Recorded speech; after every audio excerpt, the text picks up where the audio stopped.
Welcome back, ladies and gentlemen, to the Open Table Sports Podcast. This is episode 23. I am the kid, Matt Degnan. This is Dom Caps. We are always holding it down as always. Today we have a lot to talk about. We did not have a podcast last week.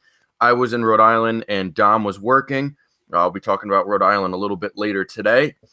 We're going to get right into it today. We had a lot. We had the Stanley Cup Finals wrap up on Wednesday night. Last night we had the NBA Finals wrap up. We have a lot of injuries, big injuries, mostly involving the Warriors. Some opt-outs, some opt-ins. We have some trade rumors. We have some big signings in the MLB. Someone got shot. There was an extension. Tons of stuff happening this week. Probably the biggest week we've had in like 2 months.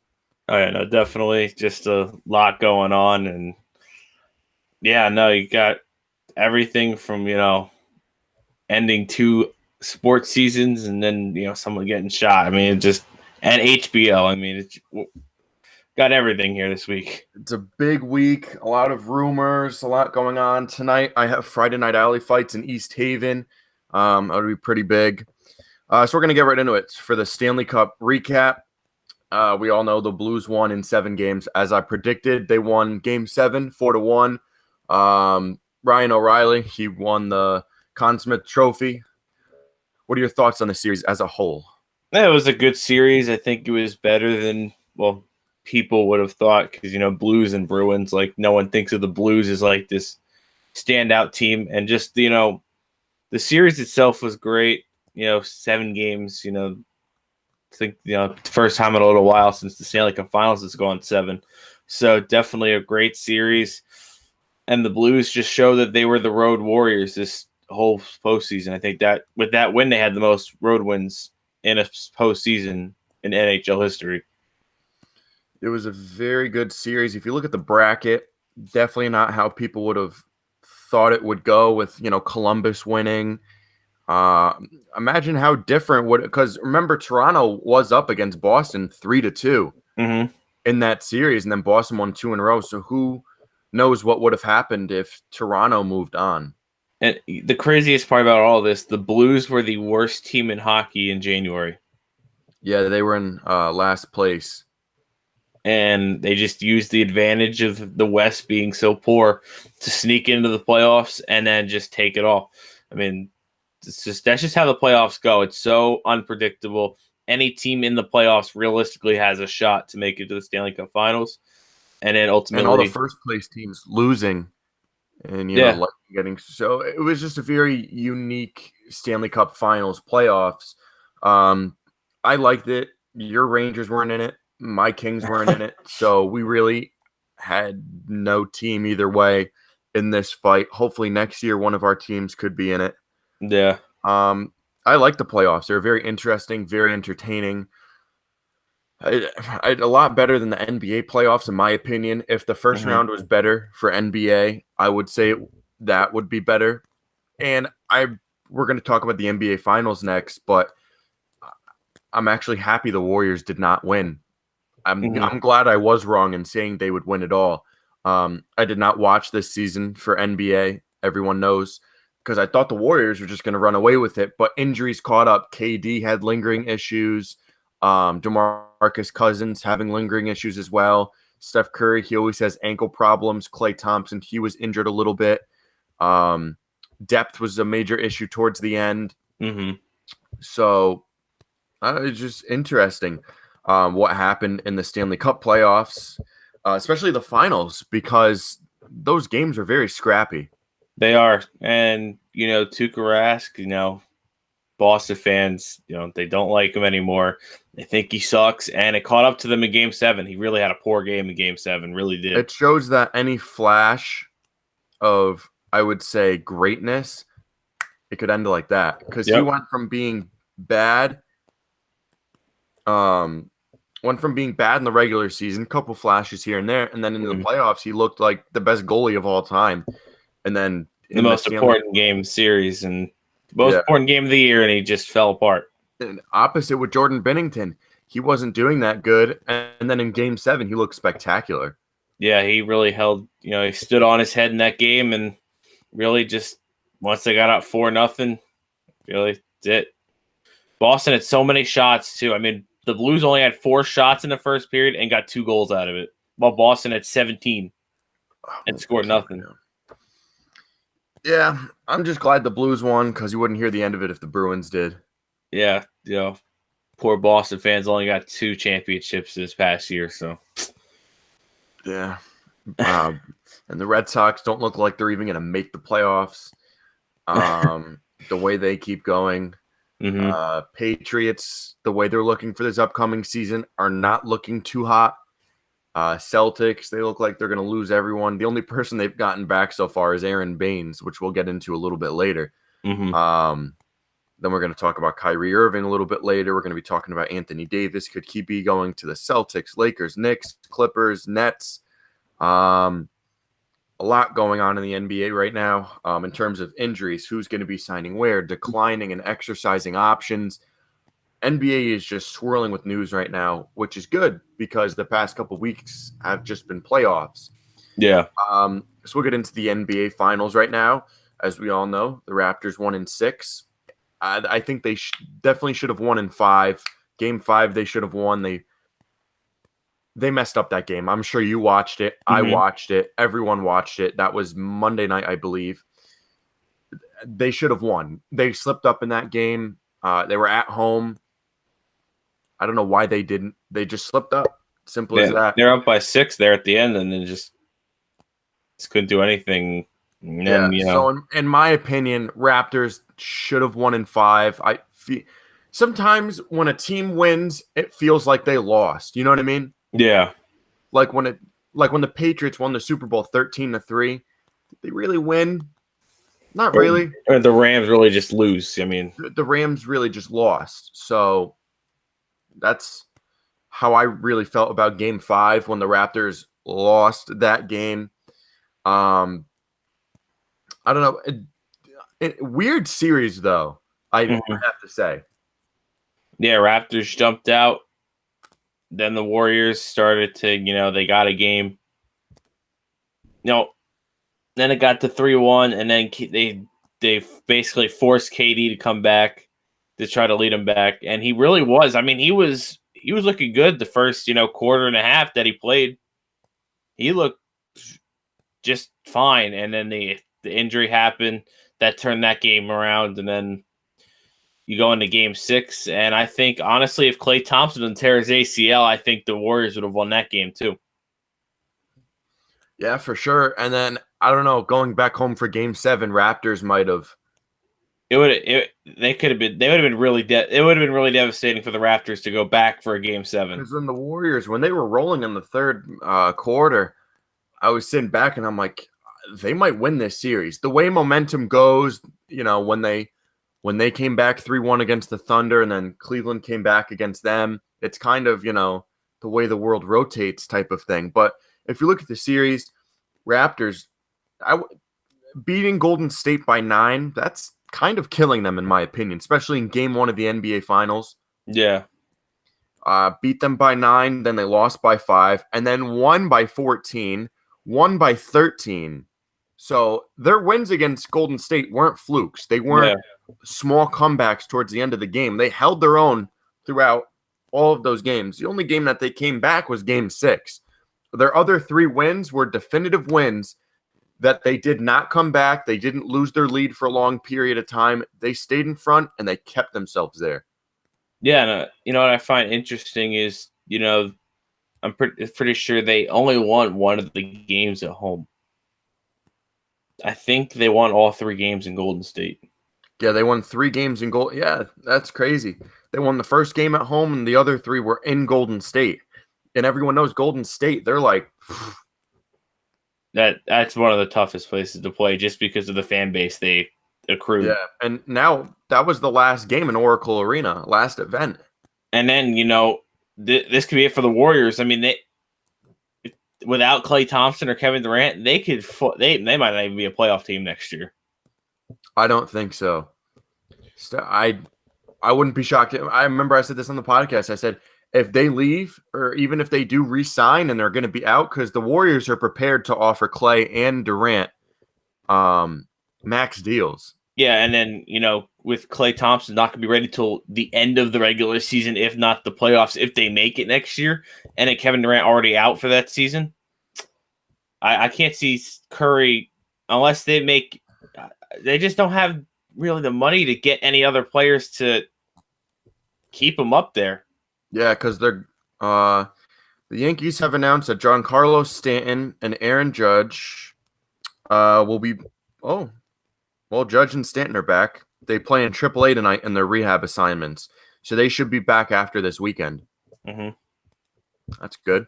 Yeah. But right now, as it looks for Klay Thompson, he'll be back until after the All-Star break in March. Mm-hmm. The end of the season. Who knows how his healing's going to progress? And who knows where they're going to be in the playoff contention span. Yeah. And then you got Kevin Durant, who's going to be out. He tore his Achilles in Game 5. Klay Thompson tore his ACL in Game 6. They're probably going to miss all of next season. And now you look at, you're going to have Steph Curry, Andre Iguodala, and Draymond Green. DeMarcus Cousins, he's gone. Sean Livingston, yeah. Jerebko, Yeah. Quinn Cook, Kevon Looney, who's also coming off an injury. So, I mean, it's not going to be the same team. Mm-hmm. I wouldn't be shocked if they traded Draymond Green, and I said that multiple times on the podcast. Yeah, we could see that. I would not be shocked if they traded Draymond Green. Maybe they trade Draymond and Quinn Cook in a first rounder to the Pelicans for AD. Yeah. Who knows? Maybe they want another star. Maybe they just need some. Who knows? But I don't think Draymond had a really good game last night. Mm-hmm. Let me go look at his numbers. One guy that really, Cousins wasn't good this series. Iguodala was not good at all. Yeah, I mean, for the Raptors, yeah, you beat the Warriors, but I mean, they were kind of wounded. They are kind of. I mean, look at Game 6. They still have Klay Thompson, who put up 30 points in 30 minutes. Iguodala, who put up 22 points. People sleep on Iguodala. He's a very good player. Steph Curry, you don't even have to talk about him. Draymond Green, who had 11 points, 19 rebounds, 13 assists, 3 steals, 2 blocks. Come on. Mm-hmm. And then you have Kevon Looney, who had 6 points, but he's playing injured. But you have to remember, Kevon Looney was supposed to be a lottery pick. Yeah. So he was supposed to be a top center in the league coming out of college. And people forget that about him. He was supposed to be an all-star coming into the league. So can't forget about that. They have DeMarcus Cousins, 12 points in 18 minutes. Can't forget about Andrew Bogut, veteran center. Quinn Cook, who's a great guard. And then Sean Livingston, who's a 6'7" point guard. Mm-hmm. So, I mean, this team, even though they don't have Kevin Durant, they still have stars all around their team. They still have shooters. They still have great defense. They have it all without Durant. Yeah. No, yeah. And, when you talked about before, how the Raptors lost Game 5. They almost lost Game 6. Yeah, look at what they did at the end. What was that? With the turnover, Danny Green, what are you doing? Yeah, that was, I don't know what the hell he was doing. But even if you look at this Raptors team, it's very underrated. If looking at it now, I'm kind of thinking, how did I not pick them to go to the finals? Look, Kyle Lowry, top 10 point guard when he wants to be. Yeah. Some nights he'll score 4 points. Other nights he'll score 25, 30 points. Mm-hmm. But when he's on, he's on. So when he's on, he's a top 10 point guard. Siakam, who's easily going to be a top 5 power forward in the league. Kawhi Leonard, top 3 player in the league overall. Yep. Marc Gasol, another inconsistent player, but when he's on, he's on. He's a good center. Mm-hmm. He can easily compete with Kevon Looney and DeMarcus Cousins, in my opinion. And then you have Danny Green. He didn't even put up a shot last night. Yeah. I don't know if you've noticed that or not. He went 0 for 0 in field goals and 0 for 0 in 3-point. 1 rebound, 3 assists, 1 steal in 17 minutes. Yeah. What the hell was that?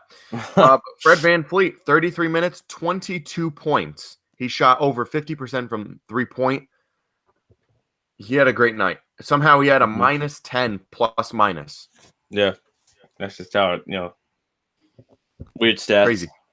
And then Serge Ibaka, 22 minutes, 15 points. Not bad. So I mean, it's not deep, but they have a great starting five, and they have 2, 3 players on the bench who could play really well.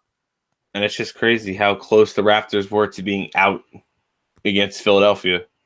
Yeah, and then you look at that is actually kind of funny. And then you look at the Warriors; they have a great starting five. If you have Durant and DeMarcus Cousins, that's probably the best starting five of all time.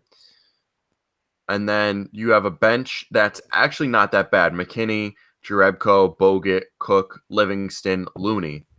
So and Iguodala. So uh, yeah, you can say they weren't at full strength. If they were, obviously they would have probably won in 4 if they had Durant fully healthy and Cousins fully healthy and Thompson. But I don't know. Next year it's going to be wide open, and I can't wait.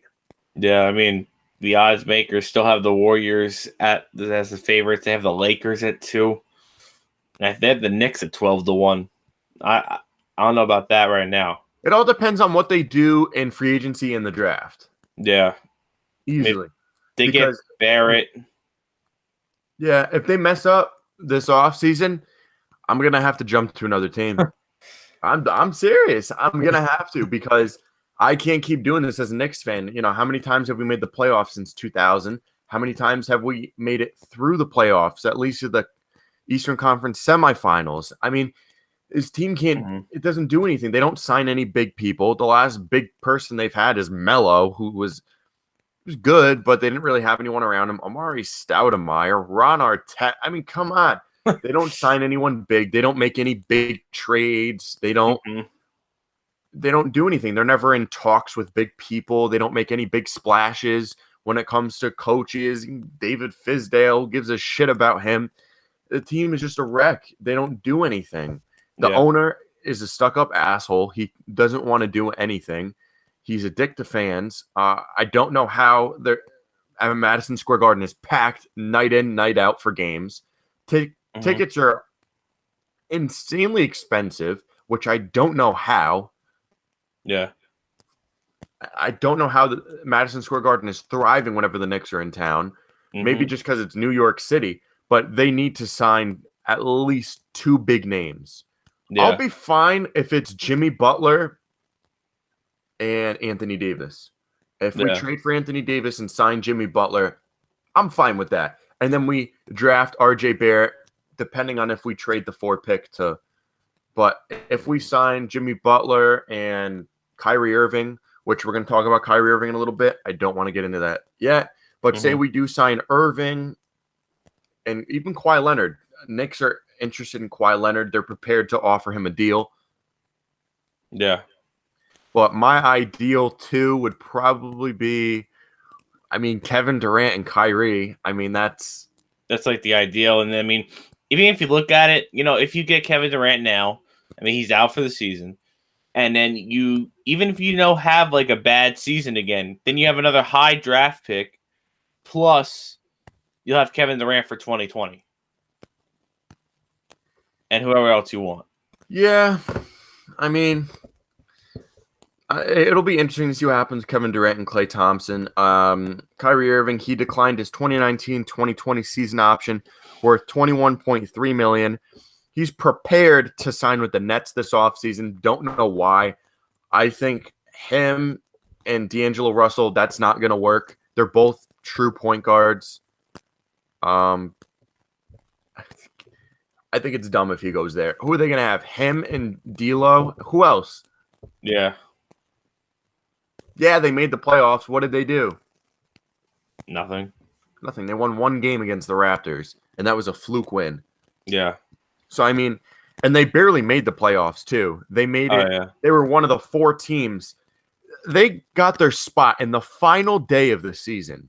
And people think, oh, they made the playoffs. Dude, you made the playoffs on pure luck. Yeah. No, if the Nets throw all their money at that, that's not a real good upgrade because then you have no supporting cast whatsoever. if they lost, oh no, wait, oh they were the 6th seed, but still they were 1 win away from the 8th seed. So I mean, Yeah. Whatever it was. So Detroit. Oh, they played Philly in the first round. For some reason, for some reason I thought they played the Raptors, but even against, Philly, they won 1 game. Who cares? But they were 1 win away from being the 8th seed. So were they really that far away from being the bottom team in the East? No. Yeah.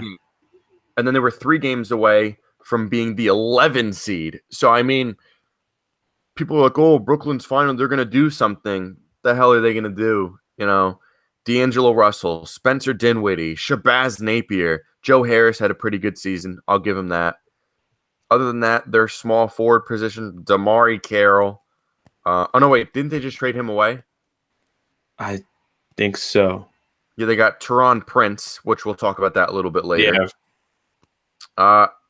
Power forward, Jared Dudley, Dion Curricks, whoever the fuck that is. Jarrett Allen, Ed Davis, and Rondae Hollis Jefferson at center. That's not that bad. I like Jarrett Allen and Ed Davis. That's pretty good center. But other than that, their forward position is a mess. Shooting guard is average.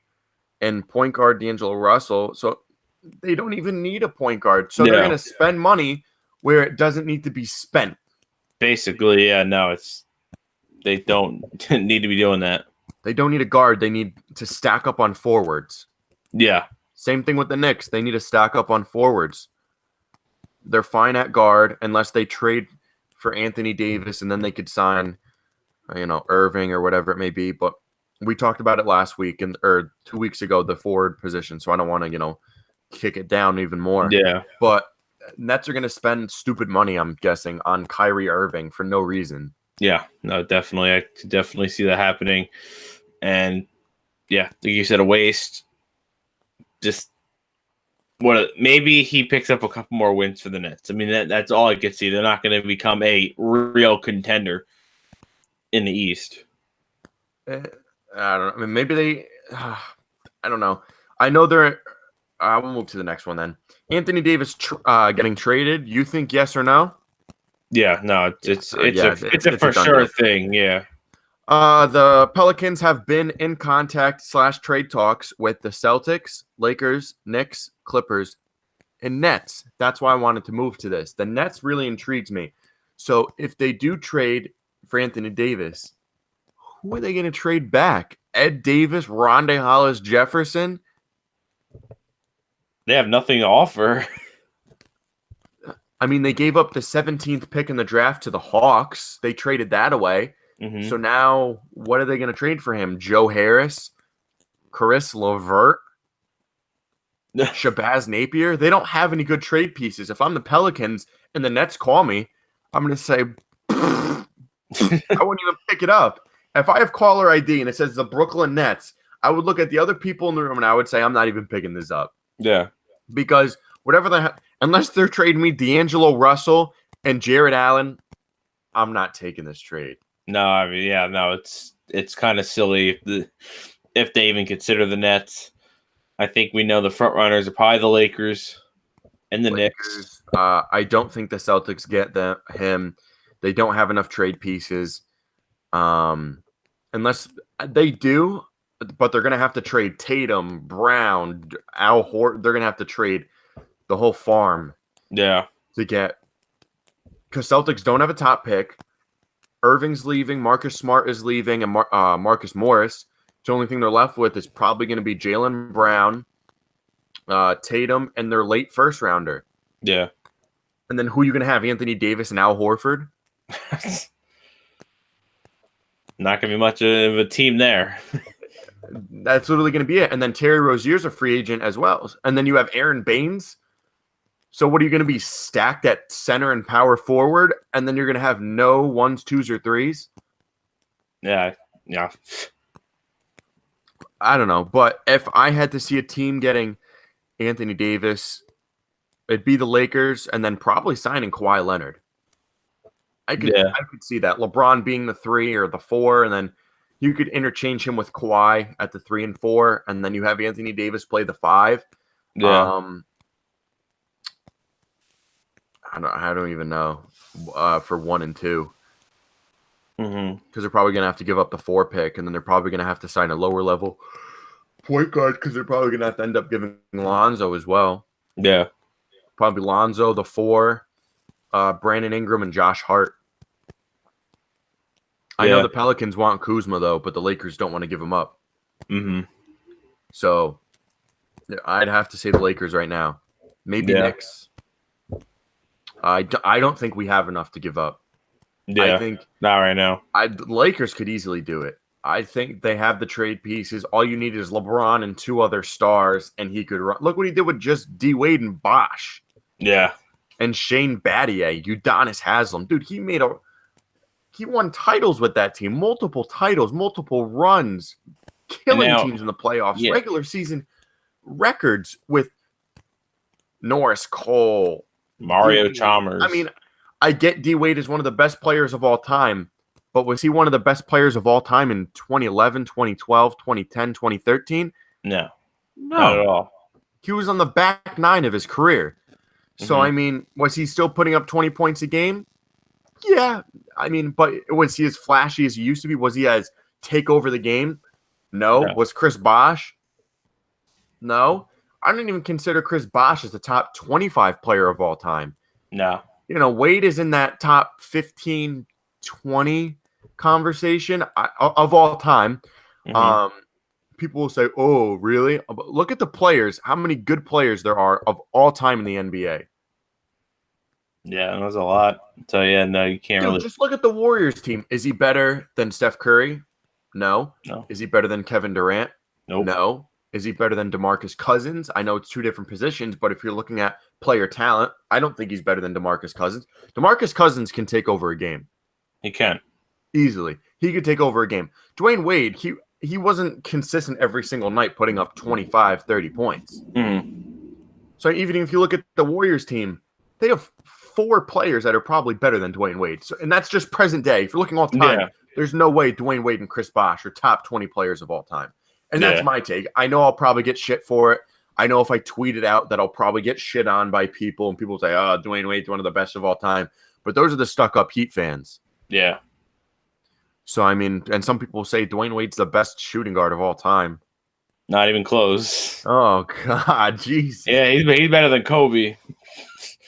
Yeah.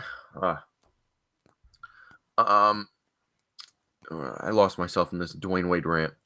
But I don't even know where I am. Maybe Clippers get Anthony Davis. Clippers could probably get Anthony Davis and Kawhi. Talk about that defensive tandem. Talk about the defense on the Lakers if they have Kawhi, LeBron, and Anthony Davis. Yeah. Those 3 are defensive lockdowns at the 3, 4, and 5 position. Mm-hmm. Yeah, that'd be an insane team. And without the Warriors, That would really, probably win a title, depending on what they do for the bench and the 1 and 2 position for guard. But hey, who knows? and I mean, no Warriors to hold them back next year, so that could be a free run, unless Denver, repeats what they did this year. You know, I was told a little bit earlier that Lakers have been in talks with the Bulls about Zach LaVine. Lakers have been in talks with Houston about Clint Capella. I remember I said that weeks ago on the podcast, but and then Lakers have also been in talks with Memphis for Mike Conley, and Lakers have also been in talks with the Wizards for Bradley Beal. So they are very heavy in the trade market. They have tons of pieces to trade: Ingram, Kuzma, Ball, Josh Hart. They have tons of talent that they could just give away. But this is what I was told from a source. If a deal is made, that player would be packaged with Ball and Ingram to NOLA if something happens. Ball does not want to go to NOLA or Washington. Philly and Chicago could flip their first to NOLA to acquire Ball. About a 3-team trade. Yeah. So this is what I was told, that these teams are all in contention. I heard for Kawhi, if he does end up leaving Toronto, that LA or New York City are his top 2 contenders. Mm-hmm. So this is what I've been told in the past 24 hours. Yeah. All of it is true. I mean, this is a trusted person that I've known for years. So, but overall, Lakers are in the trade market, and they're willing to give up whatever. Mm-hmm. Who do you think the Lakers could trade for? I think obviously Anthony Davis is the favorite. I think that one you could almost write down. I feel like that one you could lock down as the player that's going to go there, the big player. I think Bradley Beal wouldn't be bad. He's a good shooting guard. I think he's very underrated in the league. Basically, like you said, get 2 players for LeBron, and that team got to be the favorite in the West next year. Get that magic back in LA. Easily. They got to make it the Lake Show again. Ball's not doing it. Ingram and Kuzma. I don't know how many times I've said this on the podcast. I don't know how many times I said this on the podcast, but easily Kuzma and Ingram are very inconsistent. I've said it multiple times. But if I had to say Anthony Davis where he's going is Lakers. If I had to put something on Kawhi, I would have to say back to the Raptors. Mm-hmm. I mean, you just won a title with them. But who knows who they're going to get back? Marc Gasol might be leaving. Who knows who they're going to trade away? Because usually teams after they win a title, they always trade people for some reason. We'll see. Next, we're going to get into some MLB since we've been beating the shit out of the NBA for the past half hour. The Braves, this is last week, but we have to talk about it because the 2 biggest names that were left in free agency are now gone. Yep. The Braves signed starting pitcher Dallas Keuchel to a 1-year, $13 million contract. Initial thoughts? Braves were interested on both Kimbrel and Keuchel, and for them to get Keuchel, that just makes them better. I think that'll help the Braves try to contend with the Phillies, as that division's really turning into a 2-man race. So I don't know. The Phillies are still really good, but I think the Braves, honestly, at this point, I think the Braves will get a wild card. I think Braves just took over first place in that division. They're a game and a half up. I think the Phillies in the long run will get them, but the Braves are looking good, and once they get Keuchel up to the main roster, I think they're going to be the ones to just make some even stronger contenders. I mean, Dallas Keuchel won't hurt them. Yeah, I mean, he had a great single-A game. I mean, I know it's single-A, everyone, but, I mean, for, a player who he's been pitching simulated games every 5 days, in the regular season since he wasn't signed, but he pitched, I think, 7 innings. He gave up 1 hit, no runs, and he had, 9 strikeouts. Yeah, so, it's like he hasn't missed a beat. And then you look at the Cubs, they signed closing pitcher Craig Kimbrel to a 3-year, $43 million contract. They came out of nowhere. They didn't have any money. They moved around some cash. I don't know what the hell they did. Maybe they robbed a couple banks. But they pulled money out of their ass, and they signed Craig Kimbrel. I'm not worried about this at all. Craig Kimbrel, he's easily one of the best closing pitchers of all time, but he does have those flashes of what the fuck are you doing? Yeah. No, definitely. I think it's a good signing for the Cubs. I think, it's going to help their back end of the bullpen. But yeah, the Cubs right now, I mean, I'm looking, the Brewers are kind of, they're being a little shaky lately. We're 7-3 in our last 10. Their pitching has been a little off. I mean, I see they're giving up 13, 10 double digits to the Pirates. I mean, what's going on over there? Pirates have a good offense. I don't know why people are shitting on the Pirates. Pirates are a very underrated team, my friend. Go look at their offense. I'll give you the Pirates offense right now. Josh Bell at first base. He's in MVP contention this year. Adam Frazier, who is very slept on. He's hitting .261 this season. And his past 3 seasons, 280, 280, 300.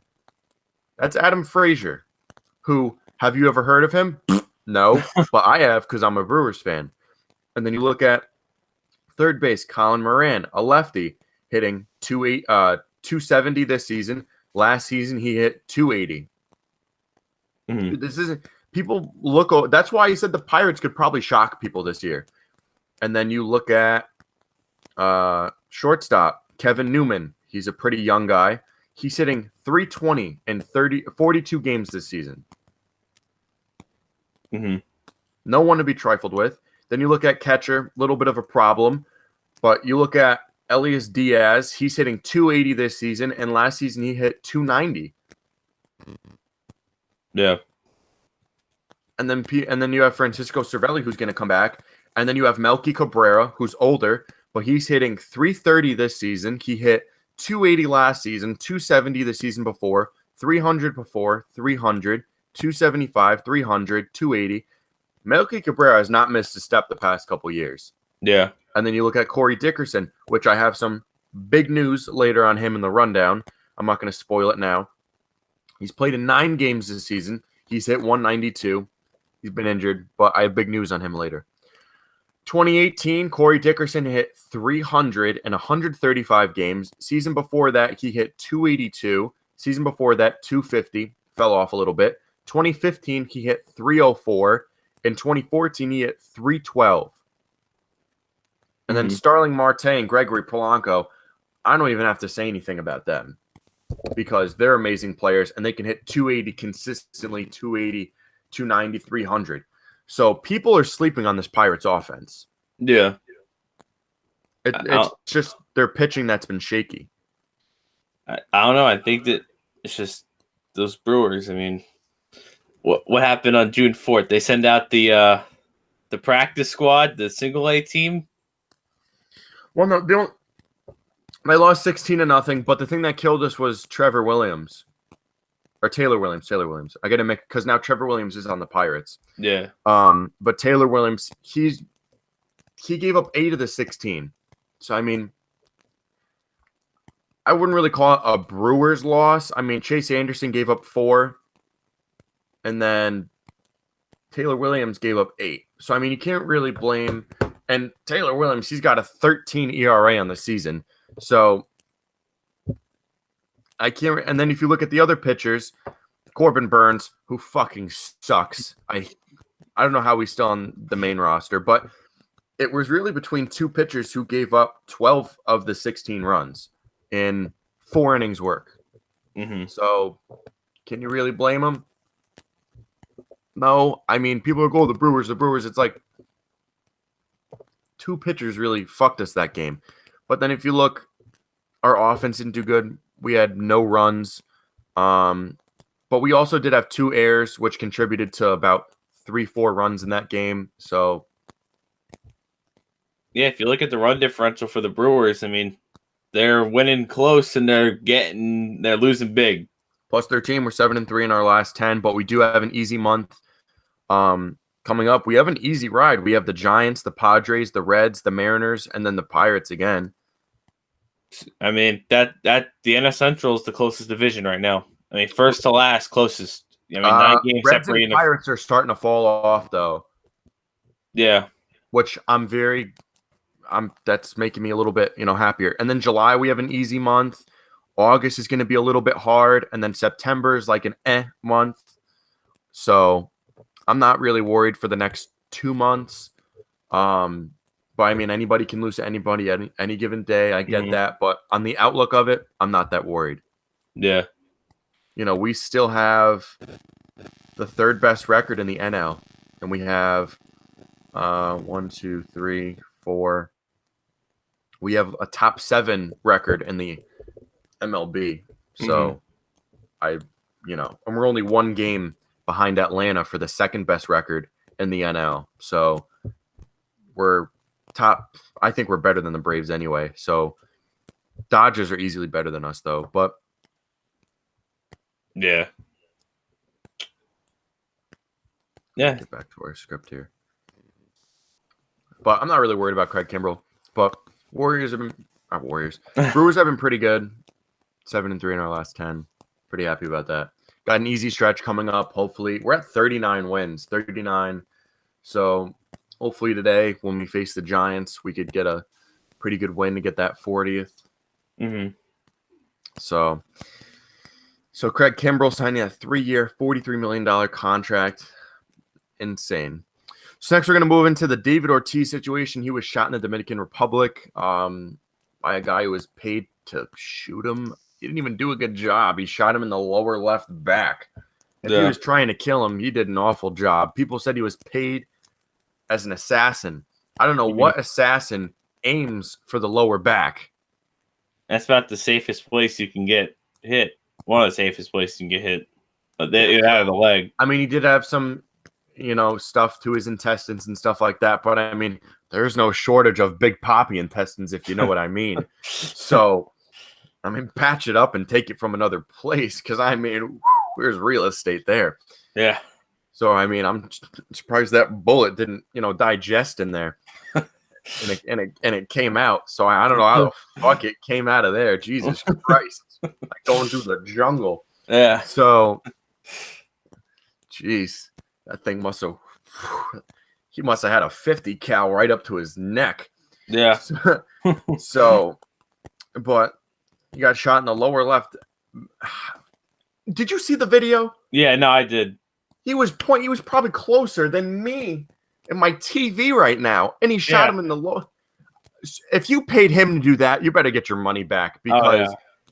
And he shot, I think, 2 or 3 bullets. His friend got shot as well. Mm-hmm. What the fuck was he aiming for? It's a mystery, man. He's trying to shoot his asshole? I mean, that was not. It's just, I don't know. It's crazy because I mean, it came out at like midnight here, and it came out during the hockey game. Yeah, and people were saying that they were gonna have him go to Game 7 or whatever and make a big scene. You never see Patriots games at Bruins games. I mean, you saw Julian Edelman, but how many times has he been? But you know what I mean? You never see tons of them at the games. Yeah. Like, it's not like New York sports where you always see, like, New York athletes at other teams' games. Like, you'll see, like, some Yankees players at a Knicks game, or, you'll see, like, some, Rangers players. He was at a ton of events. Yeah, the Giants guy is going to, like, Yankee games, Knicks games, Rangers games. Yeah. It's definitely a lot closer in New York than it is in Boston. Like, you don't see Tom Brady going to anything. No, that's what my mom said to me. She goes, I never see Tom Brady at any other games. But I digress. So, David Ortiz, does he deserve it? Obviously, no one deserves to get shot. All these morons. We got to protect Big Poppy. What are you going to do? Go down there and jump in front of any bullets that go towards his way? Like, we're going to do this for Big Poppy. Oh, Big Poppy doesn't deserve this. No one deserves to get shot, ladies and gentlemen. Yeah. So cut the bullshit.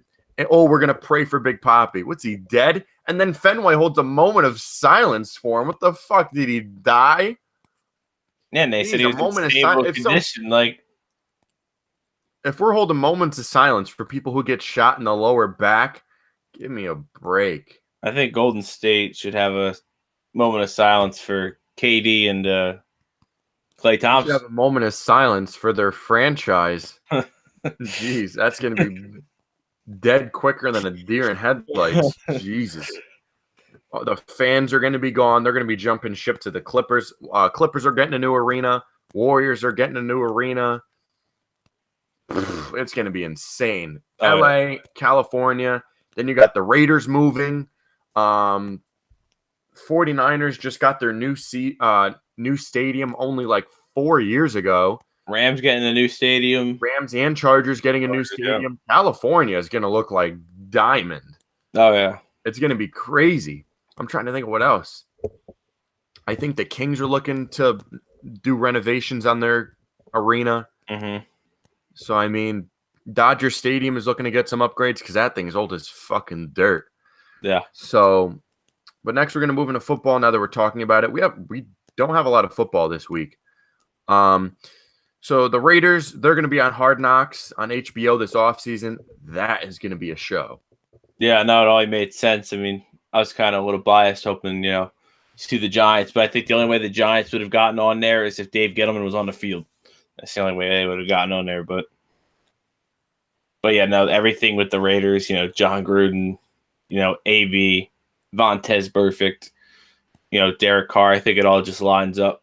I think this could be better than last year with the Browns. Don't forget Richie Incognito. Yeah, it's going to be a good one. There's going to be Definitely. punches thrown. There's going to be it's going to be fun. Definitely is. And then imagine if they get Marshawn Lynch back. That'd be it's all lining up to be a good series. You know, it's going to be a good summer. It's going to be super. And then you got 3 new rookies coming in as well. It's plus, you know, all that with Farrell, Clellan. Oh, Clellan Ferrell. I mean, all that, you know, because everyone's saying, why was he picked in the first round? You know, that. It's going to get interesting. I'm telling you. I don't even have HBO, but I might just have to get it just to watch that. Yeah. More NFL news. Eagles signed quarterback Carson Wentz to a 4-year, $128 million contract extension. Way too much money. We talked about this on the podcast when there were rumors of them being in talks. He should not have gotten that. And he gets like $107 million of it guaranteed. Yeah. No, it's kind of silly for a quarterback that hasn't finished a season the last 2 years. And knee injuries and quarterbacks are lingering. Anything with back or knees or shoulder, it's going to keep lingering. Yeah, and now, I mean, I don't know. He had a really rough start at the beginning of last year. It's crazy because he was in MVP contention. Yeah, first year, 2 seasons. So it's like, I don't know. It's way too much money. I wouldn't even have given him 4 years. I would have given him 2 years because I get he's a good quarterback when healthy, yada, yada, yada. But he hasn't been healthy, and he's not proven himself. No, yeah, just a little too much. Not a lot too much, but yeah, no, the Eagles taking a big risk with that one because, you know, he goes down again this year. Who knows? I mean, and no one's going to want to trade for him with that contract. Yeah. So once he's signed and he gets injured, you got him. And all this does is make Dak Prescott want more money. His agent wants $34 million per year. Hey, let him spend that money. I gladly let him waste the money like that. You know, I don't know. Prescott's a good quarterback. He's not worth $34 million. He's worth maybe 24. I would say in that range. But I don't know. We have no halftime viewer mail today. We didn't really put out any tweets early enough. So, yeah. Sometimes we forget to do that. Sometimes we're good with it. We'll remember earlier in the week. This week, I didn't really remember. I was very busy. We're going to go to the rundown. Oh, the quick pitch. I always keep putting the rundown. We renamed it to the quick pitch. Rundown, quick pitch. Who cares? So we're going to go MLB first. Phillies outfielder Andrew McCutchen tore his ACL and will miss the rest of the season. In doing so, Phillies acquired outfielder Jay Bruce from the Mariners. Phillies acquired infielder Brad Miller from the Yankees. Blue Jays acquired pitcher Nick Kingham from the Pirates. Tigers are opening up shop and will listen to offers on any player. Padres optioned starting pitcher Chris Paddock to AAA to control his inning load. The Padres, I've also heard, are putting Hunter Renfroe and Franmil Reyes out on the trading block. And Hunter Renfroe is actually gaining a lot of trade interest. So is Reyes. So, and they're going to be opening up shop, in my opinion, for any player. Maybe Ian Kinsler gets traded again. Who knows? The Rangers moved starting pitcher Drew Smyly to the bullpen. The Phillies also moved starting pitcher Jared Eichhoff to the bullpen. Orioles starting pitcher Alex Cobb had season-ending hip surgery. Big loss. What? Big loss for a contender there. Yeah. Pirates are trying to trade outfielder Corey Dickerson. Even though he's been injured, he'll probably go to a contender. If the Yankees are still banged up, maybe he goes there. Dodgers have a lot of trade interest in Indians closing pitcher Brad Hand. We got some heat for that tweet the other night. Yeah, we did. I don't know why. Everyone just coming out with fake news. Open Table Sports has been one of the most reliable sports sources in the past couple months. I know we slack off tweeting sometimes. We're busy. I'm usually at work or I'm doing stuff. It's the summer. Yeah. So we're doing stuff. White Sox release outfielder Nicky Delmonico. Yankees have a lot of interest in trading for starting pitchers Marcus Stroman and Madison Bumgarner. Marlins signed infielder Yangervis Solarte. Twins pushed hard for Craig Kimbrell before he signed with the Cubs. They weren't in contact with him for months. Rays were also close on a deal with Craig Kimbrell as well. They were considered the runners-up. Now we'll go to the NHL. Sabres re-signed center Jeff Skinner to an 8-year, $72 million contract. We'll go into our other section. Rafael Nadal won the French Open for the men. Ashley Barty won the French Open for the women. Liverpool won the 2018-2019 Champions League title. Joey Logano won the Firekeepers Casino 400 at Michigan. Now we're going to go to the NBA. This is probably the most we've had for NBA quick pitch in months. Yeah. Grizzlies hired Taylor Jenkins to be their new head coach. Point guard Tony Parker retired from the NBA. Nets acquired small forward Teron Prince and a 2021 second-round pick for shooting guard Alan Crabb and the number 17 overall pick in this year's draft. I want to talk about this trade for a little bit. It wasn't Damari Carroll, so whatever. Yeah. Who cares? This trade is probably not going to mean anything. But giving up a number 17 pick for Teron Prince? Yeah. Oh, the Nets not looking too smart. And then if they get Kyrie Irving, yeah, the fan bit. Stupid. The fan bit, like the fans that don't know anything, they'll think, "Oh my God, Kyrie Irving!" Yeah, just because they slipped into the playoffs in an easy East. Well, the top 4 teams in the East are mega stars, but when you look at the bottom, after the top 4, it is just a wreck. Oh yeah. So I mean, it's I don't know. Grizzlies center Jonas Valanciunas is declining his $17.6 million 2019-2020 season option. Will become a free agent. Hornets power forward Marvin Williams will exercise his 2019-2020 season $15 million option.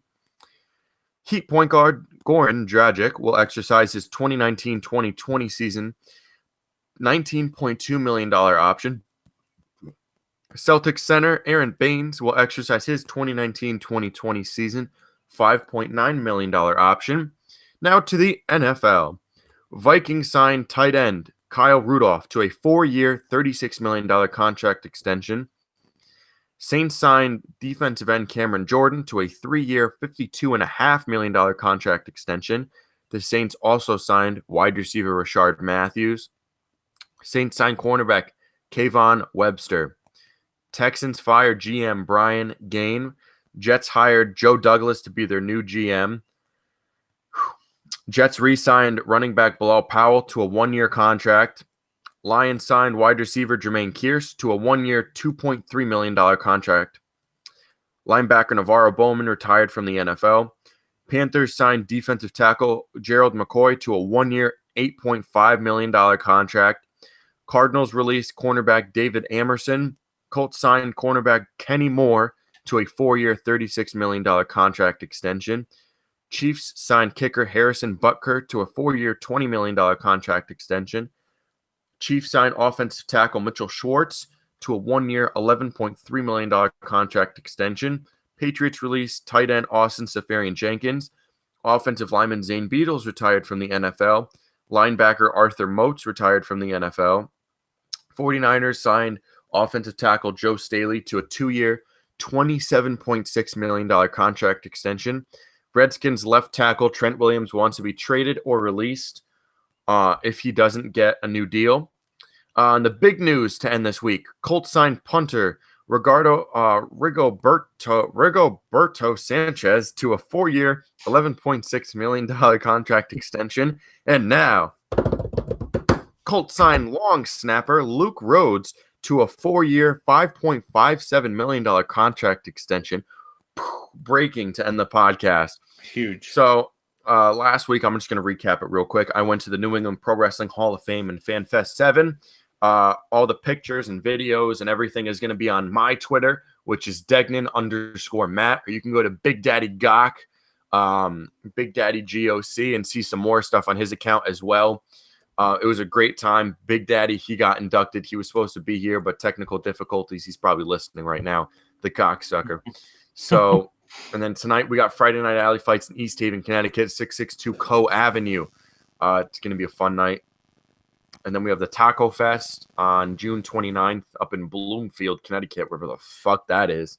So it was really fun last week. I met tons of people. I got my press pass signed by tons of people. Honky Tonk Man, Mario Mancini, Greg the Hammer Valentine. I made a new best friend in Brutus the Barber Beefcake. And him and Mancini do not like each other. So they got beef, and Mancini doesn't like that one bit. Pretty fun weekend in Rhode Island, Warwick, Rhode Island. Next year, it's going to be July 18th. Hopefully, you can come with me. The Crown Royal Plaza Hotel, Warwick, Rhode Island. You coming next year? July 18th. Yeah, definitely. I got to mark my calendar this time. Make sure we're all set. We got to make sure we get those microphones. Hopefully, we can get them within the next little bit. Yeah. But that's it for the Open Table Sports podcast. Let me see what next week's date is. 21st of June. Nothing that I recollect next Friday, so we should be good. We had a late canceling last week. A little bit of a push-up today. We would have been starting the podcast around now anyway. We might have to start at 12 o'clock. Yeah. Yeah. But that's it for today. I might want to do a daily recap for tomorrow, depending on what's going on, what we're doing or whatever. But now we're going to hit NBA free agency. I might want to do an NBA free agency podcast. I also want to start thinking about the NFL season podcast. Mm-hmm. We have to do that. Hopefully we can get it in the Open Table Sports studio at the University of Bridgeport campus, which I am not. What was that? I think I come back August 25th. Oh, perfect. Because NFL season starts, first week of September? Yeah.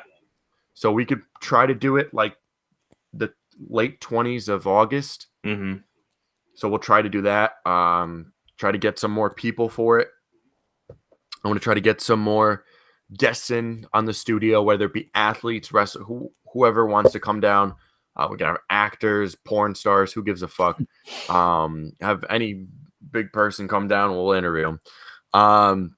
That's pretty much it. We also have to get our TV show rolling for UB. Yeah. Doing all those interviews and stuff like that. Who knows what's going to happen there? I don't even go there anymore. So I don't even go. I go to the Connecticut School of Broadcasting. So I'm not even going to tell them I left. I'm going to keep my student ID so I can use the basketball courts. Yeah. I'll still go to the cafe and get my rice bowls and pasta bowls. I don't care. Yeah. They won't know if I go there or not. Not at all. Not even the ID. Who cares? Yeah. It's not like they're going to know it's valid or not. But that's it for the Open Table Sports Podcast, episode 23. We are looking to add to the Open Table Sports team, whether it be more podcasts, whether it be more people just to tweet and post, whatever it may be, to cover events for us, to post pictures. Anything, you name it, you want to do, let us know. If you're listening, subscribe, like, follow us on everything. It's just Open Table Sports. My @ is Degnan_Matt. DomCaps11 for him. That's it. See you next week.